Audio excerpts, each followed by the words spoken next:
عورت سے قیامت والے دن سب سے پہلا سوال کیا پوچھا جائے گا؟ یہ جاننا ہر عورت کے لیے ضروری ہے۔ جب قیامت کا وقت بالکل قریب آ جائے گا تو اللہ کے حکم کے مطابق عورت سے سب سے پہلا سوال یہ پوچھا جائے گا۔ بسم اللہ الرحمن الرحیم۔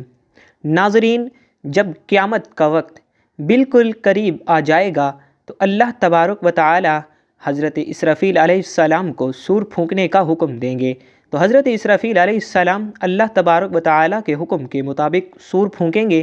اور آہستہ آہستہ دنیا تباہ و برباد ہونا شروع ہو جائے گی، اور روئے زمین پر بسنے والی ہر مخلوق، انسان، جنات، چرند پرند، الغرض کوئی بھی چیز ایسی باقی نہ ہوگی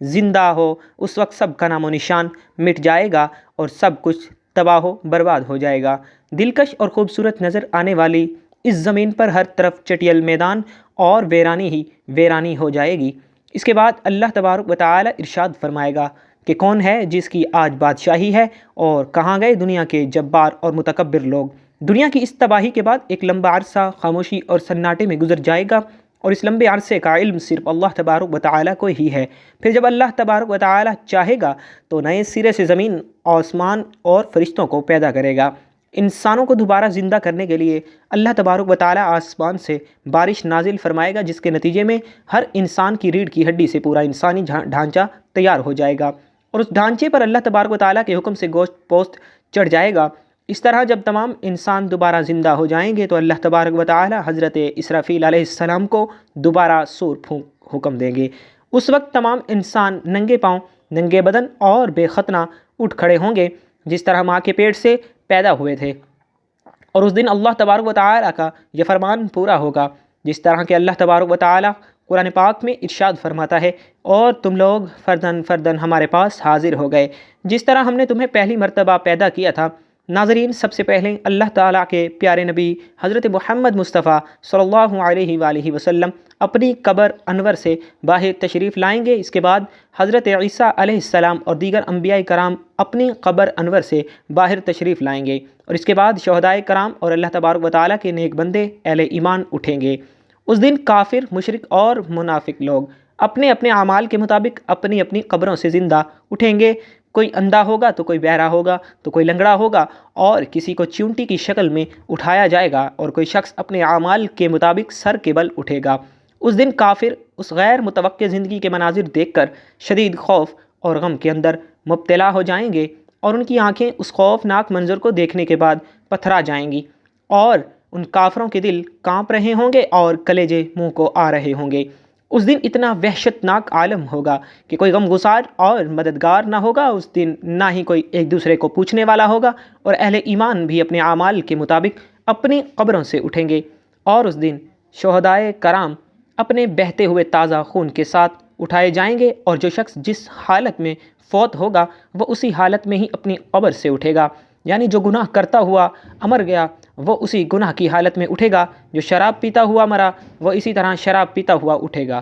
اور جو زنا کرتا ہوا مرا اسی طرح زنا کی حالت میں اٹھے گا۔ ناظرین، اس طرح جب تمام مخلوق زندہ ہو جائے گی اور اپنی اپنی قبروں سے باہر نکل آئے گی، پھر اس کے بعد قبروں سے اٹھتے ہی انسان پر 2 فرشتے مقرر کر دیے جائیں گے، اور وہ فرشتے تمام لوگوں کو میدان حشر میں پہنچا دیں گے۔ ناظرین، آپ کو بتاتے چلیں کہ میدان حشر ملک کے شام کے علاقے میں قائم ہوگا، اور سبھی لوگوں کو اپنی اپنی قبروں سے اٹھ کر اس میدان میں جانا ہوگا۔ کفار میں سے جو لوگ اندھے اٹھے گئے وہ ٹھوکریں کھاتے گرتے پڑتے میدان حشر میں پہنچیں گے، اور جو لوگ چیونٹیوں کے جسم میں اٹھیں گے وہ لوگوں کے پاؤں تلے روندے جا رہے ہوں گے، اور جو لوگ سر کے بل اٹھائے جائیں گے وہ لوگ انتہائی ذلت اور رسوائی کے ساتھ میدان حشر میں پہنچیں گے، اور بعض کافروں پر آگ مسلط کر دی جائے گی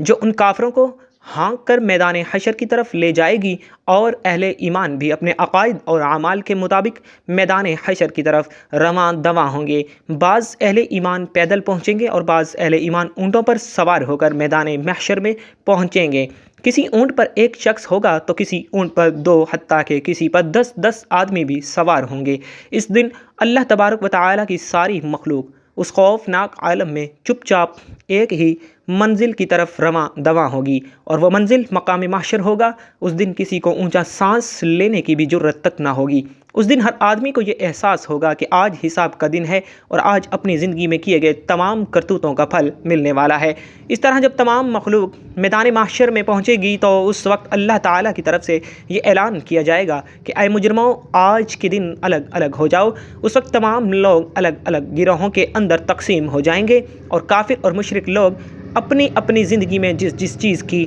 پوجا کیا کرتے تھے اور جس کو اپنا خدا مانتے تھے وہ اسی گروہ میں شامل ہو جائیں گے، اور دوسری طرف ایمان والوں کو ان کے اعمال کے مطابق الگ الگ گروہوں میں تقسیم کر دیا جائے گا۔ نیک لوگ نیک لوگوں کے ساتھ ہو جائیں گے۔ ناظرین، میدان حشر میں تمام لوگ ننگے پاؤں اور ننگے بدن ہوں گے، اور اس دن سورج 1 میل کے فاصلے پر آگ برسا رہا ہوگا اور زمین تپش کی وجہ سے دہک رہی ہوگی، اور جسم سورج کی آگ میں جل رہا ہوگا، اور زمین اتنی گرم ہو جائے گی کہ زمین پر پاؤں نہ رکھا جا رہا ہوگا، اور دور دور تک کہیں سایہ نظر نہیں آ رہا ہوگا، اور لوگ اپنے اپنے عقائد نو اعمال کے مطابق اپنے پسینوں میں ڈبکیاں لگا رہے ہوں گے۔ کچھ لوگ اپنے گناہوں کے مطابق ٹخنوں تک پسینے میں ڈوبے ہوں گے، اور کچھ لوگ سینے تک پسینے کے اندر ڈوبے ہوں گے، اور کچھ لوگ اپنے اعمال کے مطابق پورے کے پورے پسینے میں ڈبکیاں لگا رہے ہوں گے۔ حشر کا یہ خوفناک دن 50,000 سال کا ہوگا، اور لوگ بھوک اور پیاس اور شدید گرمی کی حالت میں 50,000 سال تک کھڑے رہیں گے، اور تمام لوگ تنگ آ کر اللہ تبارک و تعالیٰ کی بارگاہ میں عرض کریں گے کہ یا رب العالمین، ہمیں اس مصیبت سے نجات عطا فرما، چاہیے ہمیں جہنم میں ڈال دے۔ ناظرین، یاد رہے کہ آج سورج کا ہماری زمین سے فاصلہ 9 کروڑ 30 لاکھ میل ہے۔ اس کے باوجود بھی جون جولائی کے مہینے میں زمین اس قدر گرم ہو جاتی ہے کہ 1 منٹ کے لیے بھی زمین پر ننگے پاؤں کھڑا نہیں ہوا جاتا۔ تو ذرا غور فرمائیے کہ اس دن کیا حال ہوگا جس روز زمین کا درجہ حرارت آج کے مقابلے میں 9 کروڑ گنا زیادہ ہوگا۔ اس دن حساب و کتاب سے پہلے تمام لوگ مختلف انبیاء کرام علیہ السلام کی بارگاہ میں حاضر ہوں گے اور ان سے اپنے اپنے لیے سفارش کرنے کا کہیں گے، لیکن سب انبیاء کرام علیہ السلام ایک ہی جواب دیں گے کہ آج میرا رب اتنا غضبناک ہے کہ اس سے پہلے وہ اتنا غضبناک کبھی نہیں ہوا، اور نہ ہی وہ اس کے بعد کبھی اتنا غضبناک ہوگا۔ اس وقت تمام لوگ مایوس ہو کر حضرت محمد مصطفیٰ صلی اللہ علیہ وآلہ وسلم کی بارگاہ میں حاضر ہوں گے، اور آپ صلی اللہ علیہ وآلہ وسلم کی بارگاہ میں عرض کریں گے، یا رسول اللہ صلی اللہ علیہ وآلہ وسلم، آپ اللہ کے پیارے رسول ہیں اور خاتم الانبیاء ہیں، آپ دیکھ رہے ہیں کہ ہماری کیا حالت ہو چکی ہے، آپ اپنے رب کے حضور ہماری سفارش کر دیجئے کہ وہ ہمارے حساب اور کتاب کا آغاز فرمائے اور ہمارے گناہوں کو بخش دے۔ تو اس وقت آپ صلی اللہ علیہ وآلہ وسلم یہ ارشاد فرمائیں گے کہ آج کے دن سفارش کے لائق صرف میں ہی ہوں۔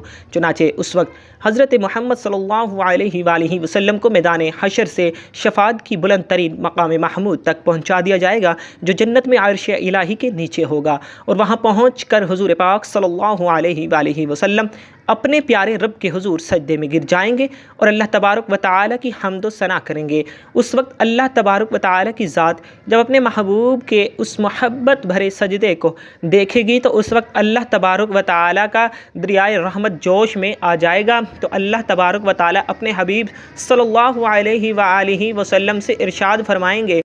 آئے میرے محبوب، اپنے سر کو سجدے سے اٹھاؤ اور سوال کرو، جو آپ مانگیں گے وہ آپ کو دیا جائے گا، جس کی آپ سفارش کریں گے اس کی سفارش قبول کی جائے گی۔ ناظرین، یہی شفاعت کبریٰ ہوگی۔ شفاعت کبریٰ کی منظوری کے بعد حضور پاک صلی اللہ علیہ وآلہ وسلم مقام محمود سے میدان محشر میں تشریف لائیں گے، اور اس وقت اللہ تعالیٰ فرشتوں کی میدان حشر میں نزول اجلال فرمائے گا اور جلوہ افروز ہوگا۔ اس وقت تمام فرشتے زمین کے کناروں پر کھڑے ہوں گے، اور 8 فرشتے اللہ تبارک و تعالیٰ کا عرش الہی اٹھائے ہوئے ہوں گے۔ اس وقت اللہ تبارک و تعالیٰ کی عظیم الشان عدالت قائم ہوگی، اور اللہ تعالیٰ فرشتوں کو حکم دے گا کہ تمام لوگوں کو ان کے نام اعمال دے دیے جائیں۔ اس دن اہل ایمان والوں کو سامنے کی طرف سے دائیں ہاتھ میں نام اعمال دیا جائے گا، اور اس دن کفار اور مشرکین کو پیچھے کی طرف سے بائیں ہاتھ میں نام اعمال دیا جائے گا۔ اس نام اعمال پر نظر ڈالتے ہی ہر انسان کے سامنے اس کی زندگی کے تمام کرتوت سامنے آ جائیں گے،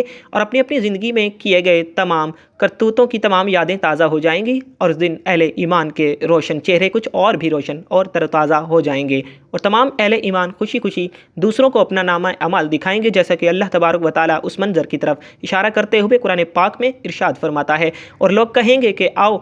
اور میرا نام اعمال پڑھو، اور اس دن مشرکین اور کفار کے چہروں کی سیاہی میں کچھ اور بھی اضافہ ہو جائے گا، ذلت ان کے چہروں پر چھا جائے گی، حسرت اور ندامت سے وہ اپنے ہاتھوں کو چبائیں گے، اور تمام کفار اور مشرکین کہیں گے کہ اے کاش ہمیں اپنا نام اعمال نہ دیا جاتا، اور کاش کہ میں یہ نہ جانتا کہ میرا نام اعمال اور حساب و کتاب کیا ہے۔ کفار اور مشرکین بار بار اپنے نام اعمال کو دیکھیں گے اور تعجب سے کہیں گے کہ یہ کیسا عجیب و غریب نام اعمال ہے کہ اس میں ہر چھوٹا بڑا عمل لکھا ہوا ہے، ہائے ہماری کم بختی، یہ نام اعمال کیسا ہے، کچھ چھوٹے سے چھوٹا یا بڑے سے بڑا عمل ایسا نہیں جو اس میں نہ لکھا ہوا ہو۔ ناظرین، نام اعمال کی اس تقسیم کاری کے بعد سوال اور جواب کا سلسلہ شروع ہو جائے گا۔ حضرت انس رضی اللہ تعالی عنہ سے روایت ہے کہ آپ صلی اللہ علیہ وآلہ وسلم قیامت کے دن عورتوں سے سب سے پہلے نماز کے متعلق سوال کیا جائے گا کہ پابندی کے ساتھ وقت پر ادا کیا تھا کہ نہیں، پھر شوہر کے متعلق سوال ہوگا کہ اس کے ساتھ کیسا برتاؤ کیا تھا۔ اس حدیث کے فائدے میں لکھتے ہیں، حشر کا میدان جو قلب و جگر کو پگھلا دینے والا ہوگا، اس میں عام مسلمانوں سے خواہ مرد ہو یا پھر عورت، سب سے پہلا سوال نماز کے متعلق ہوگا۔ قیامت کے دن جو جان کو پگھلا دینے والا ہوگا، اس دن سب سے پہلا حساب نماز کا ہوگا۔ حضرت انس رضی اللہ تعالی عنہ سے مروی ہے کہ آپ صلی اللہ علیہ وآلہ وسلم نے فرمایا، قیامت میں سب سے پہلے نماز کا حساب ہوگا، اگر یہ صحیح نکلا تو دوسرے اعمال بھی صحیح نکلیں گے، اگر اس میں گڑبڑ ہوئی تو دوسرے اعمال میں بھی گڑبڑ ہوگی۔ عورتیں نماز میں بھی کوتاہی کرتی ہیں، نئے عمر کی جوان عورتیں اکثر نمازیں چھوڑ دیتی ہیں، کچھ تو بہانہ بناتی ہیں کہ کپڑے بچوں کی پیشاب سے ناپاک ہیں۔ افسوس کہ جب سب بہانے قیامت میں نہیں چلیں گے، جب سزا ملے گی تب پتہ چل جائے گا، اس لیے عورتوں کو چاہیے کہ نماز کی پابندی کریں۔ گھر کی بڑی عورتوں کو چاہیے کہ چھوٹی عمر میں ہی پابندی کریں، کم عمر کی عادت اور پابندی کا اثر پوری عمر باقی رہتا ہے۔ فرائض شریعہ کے مطابق عورتوں سے شوہر کے حقوق اور ان کی خدمت کے بارے میں سوال ہوگا۔ آج کل کے دور کی وہ عورتیں جو ملازمت کرتی ہیں، آفس دفتر وغیرہ میں کام کرتی ہیں، وہ شوہر کی خدمت میں کوتاہی کرتی ہیں، حتیٰ کہ ایسی عورتوں سے کھانے تک کی سہولت نہیں ملتی۔ ایسی کوتاہی کل قیامت میں قابل گرفت ہوگی۔ ناظرین، جب یہ سوال و جوابات کا سلسلہ ختم ہو جائے گا اور تمام لوگوں سے ان کے حقوق کے متعلق سوال کر لیے جائیں گے، تو اس کے بدعت میدان حشر کا آخری مرحلہ شروع ہو جائے گا اور میزان کو سجایا جائے گا۔ تمام انسانوں کے نام اعمال اپنی آخری شکل میں وزن ہونے کے لیے تیار ہو جائیں گے اور حجت کو قائم کرنے کے لیے میزان قائم کیا جائے گا، اور اس میزان میں جن لوگوں کی نیکیوں کا پلڑا بھاری ہوگا وہ لوگ کامیاب لوگ ہوں گے، اور جن لوگوں کے گناہوں کا پلڑا بھاری ہوگا وہ لوگ ناکام ترین لوگ ہوں گے۔ اس دن جو کامیاب لوگ ہو جائیں گے وہ جنت میں چلے جائیں گے، اور جو ناکام لوگ ہوں گے اور جن کے گناہوں کا پلڑا بھاری ہوگا وہ جہنم میں داخل کر دیے جائیں گے۔ اس دن نبی کریم صلی اللہ علیہ وآلہ وسلم شفاعت خاص ان امتیوں کے لیے ہوگی جو حضور پاک صلی اللہ علیہ وآلہ وسلم کی امت کے گناہ گار لوگ ہوں گے۔ اس دن حضور پاک صلی اللہ علیہ وآلہ وسلم اپنی ان گناہ گار امت کی شفاعت فرمائیں گے۔ اللہ تعالیٰ اپنے پیارے حبیب حضرت محمد مصطفیٰ صلی اللہ علیہ وآلہ وسلم کی شفا قبول فرمائے، اور حضور پاک صلی اللہ علیہ وسلم اپنی گناہ گار امت کو اپنے ساتھ لے کر جنت میں تشریف لے جائیں گے۔ اللہ سے دعا ہے کہ اللہ تعالیٰ اپنے پیارے حبیب حضرت محمد مصطفیٰ صلی اللہ علیہ وآلہ وسلم کے بتائے ہوئے راستے پر چلنے کی توفیق عطا فرمائے اور ان کی محبت کے اندر جینا مرنا نصیب فرمائے، آمین ثم آمین۔ ناظرین، کمنٹ باکس میں اللہ کے اور اللہ کے محبوب صلی اللہ علیہ وآلہ وسلم کے 99 ناموں میں سے ایک نام کو ضرور ٹائپ کیجیے گا۔ زندگی رہی تو انشاءاللہ نیکسٹ ویڈیو میں ملیں گے، تب تک کے لیے اللہ حافظ۔